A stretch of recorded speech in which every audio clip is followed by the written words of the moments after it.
السلام علیکم خواتین و حضرات، امید ہے آپ لوگ خیریت سے ہوں گے، اپنے وقت کو بالکل بھی ضائع نہیں کر رہے ہوں گے اور زندگی کو بھرپور انجوائے کر رہے ہوں گے۔ اچھا، ایسا ہے کہ ایک ایونٹ چھوٹا سا مساجد کے اندر دیکھا جاتا ہے، اور وہ یہ ہے کہ بچے جو ہے وہ وہاں پہ ماشاءاللہ ان کا WWF چل رہا ہوتا ہے، کشتی چل رہی ہوتی ہے، بھاگم دوڑی چل رہی ہوتی ہے، یا بعض دفعہ چونکہ ماشاءاللہ ان کے پاس ٹائم کی فراوانی ہوتی ہے تو وہ بہت اچھے وقت پہ اگلی صفوں کے اندر موجود ہوتے ہیں۔ پھر اس کا ریئیکشن بھی دیکھا جاتا ہے، اور وہ ریئیکشن ایسا ہوتا ہے کہ کوئی بڑا سینئر سٹیزن آتا ہے، کوئی بڑے سائز کا آدمی آتا ہے، اور پھر وہ آتا ہے بچوں کو جو ہے وہ کھینچ کے سائڈ میں کر دیتا ہے یا پیچھے والی صف کے اندر کھینچ لیتا ہے۔ تو اس پہ میں نے کہا تھوڑی سی بات کر لوں، اور ضروری بھی ہے۔ اس کا ریزن یہ ہے کہ ہمارے ہاں مساجد سے، مدارس سے یا مذہب سے جو ہے نا وہ بچے کا بچپن میں ہی خوف کا رشتہ ڈیولپ ہو جاتا ہے۔ جب وہ خوف کا رشتہ ڈیولپ ہو جاتا ہے تو وہ قاری صاحب سے، امام صاحب سے، سننے والے شاید میری اس بات سے ایگری کریں کہ خود آپ اور ہم بھی جو ہے نا اس طرح کے لوگوں سے ڈرتے تھے، ڈرایا جاتا تھا۔ اچھا، اس سے کیا ہوا کہ مذہبی لوگوں کی اپیئرنس یا ان کی سارے اعمال کی وجہ سے ہم نے بنیادی طور پہ غیر محسوس طریقے سے مذہب سے ڈرنا شروع کر دیا۔ ہمیں اس بات کا احساس نہیں ہوا کہ کب ہمارے دل میں قاری صاحب کا یا امام صاحب کا یا مسجد کا یا مدرسے کا خوف بیٹھا، اور ہم نے بجائے یہ کہ ان لوگوں سے ڈرتے زندگی کے اندر ہم نے مذہب سے ڈرنا شروع کر دیا، کیونکہ ان لوگوں کی پہچان کیا تھی کہ یار یہ مذہبی لوگ ہیں۔ ٹھیک ہے، بتانے کا مقصد یہ ہے کہ بعض دفعہ مسجد انتظامیہ اور جو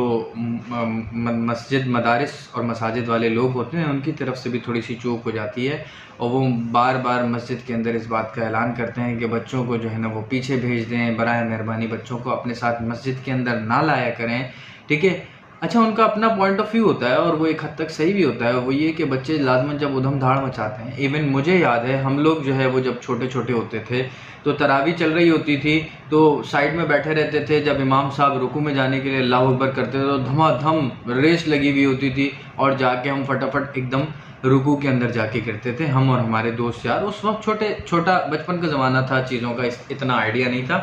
اور یہ ایکٹیویٹیز، یہ پریکٹسز بچوں کی آج تک مسجد میں فالو ہوتی ہیں۔ ٹھیک ہے، پیچھے ریسلنگ بھی چل رہی ہوتی ہے، بچے ریس بھی لگا رہے ہوتے ہیں۔ مزید چھوٹے بچے ہوتے ہیں جن کو بالکل سینس نہیں ہوتا تو وہ صفوں کے درمیان بھی اپنے ابا جی کو تلاش کر رہے ہوتے ہیں، دادا جی کو تلاش کر رہے ہوتے ہیں، نماز کے سامنے سے بھی گزرتے ہیں۔ مذہبی معاملات ایک طرف، پہلے ہم دنیاوی اسپیکٹ کو یہاں پہ ڈسکس کرتے ہیں، اور وہ یہ کہ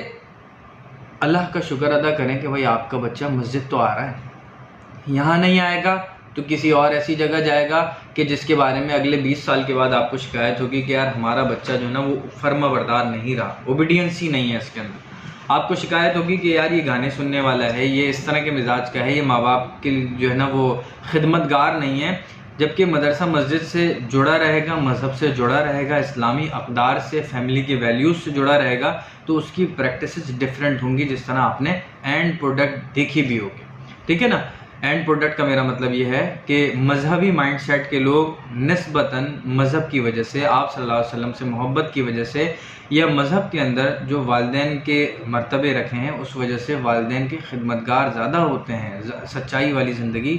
نسبتاً دنیا دار لوگوں کے وہ زیادہ گزار رہے ہوتے ہیں۔ دوسرے نمبر پہ اب آ جائیے کہ جو مساجد یا وہاں کے لوگوں کا، ایون نمازیوں کا بچوں کے ساتھ جو بیہیویئر ہوتا ہے، کیا وہ صحیح ہوتا ہے یا غلط ہوتا ہے؟ تو اس سلسلے میں عرض کرتا چلوں کہ خود آپ صلی اللہ علیہ وآلہ وسلم سے متعلق یہ بات روایت شدہ ہے کہ حضرت بعض دفعہ آپ صلی اللہ علیہ وسلم نماز پڑھ رہے ہوتے تھے یا پڑھا رہے ہوتے تھے، اور حضرت امام حسن حسین جو اس وقت چھوٹے چھوٹے ہوتے تھے، نماز میں سجدے کی حالت میں یا بعض دفعہ قاعدے کی حالت میں، اتحیات جس وقت پڑھ رہا ہوتا ہے انسان، اس وقت آ کے آپ صلی اللہ علیہ وسلم کی گردن میں لٹک جاتے تھے، سجدے کی حالت میں آپ صلی اللہ علیہ وسلم کے اوپر آ جاتے تھے، تو آپ صلی اللہ علیہ وسلم ان کو بھرپور انٹرٹین کرتے تھے۔ انٹرٹین کرتے تھے کا مطلب یہ ہے کہ آپ صلی اللہ علیہ وسلم اٹھتے نہیں تھے، ان کا لاڈ وہ برداشت کرتے تھے۔ اس سے کیا ہوتا ہے، اچھا یہ پریکٹس اگر ہمارے ہاں مدرسہ مسجد کے اندر مسجد کے اندر اسپیشلی فالو ہونا شروع ہو جائے تو دیکھیں بچے کے دل میں کبھی ساری زندگی کے لیے مسجد کا، امام صاحب کا، داڑھی والے لوگوں کا خوف نہیں بیٹھے گا۔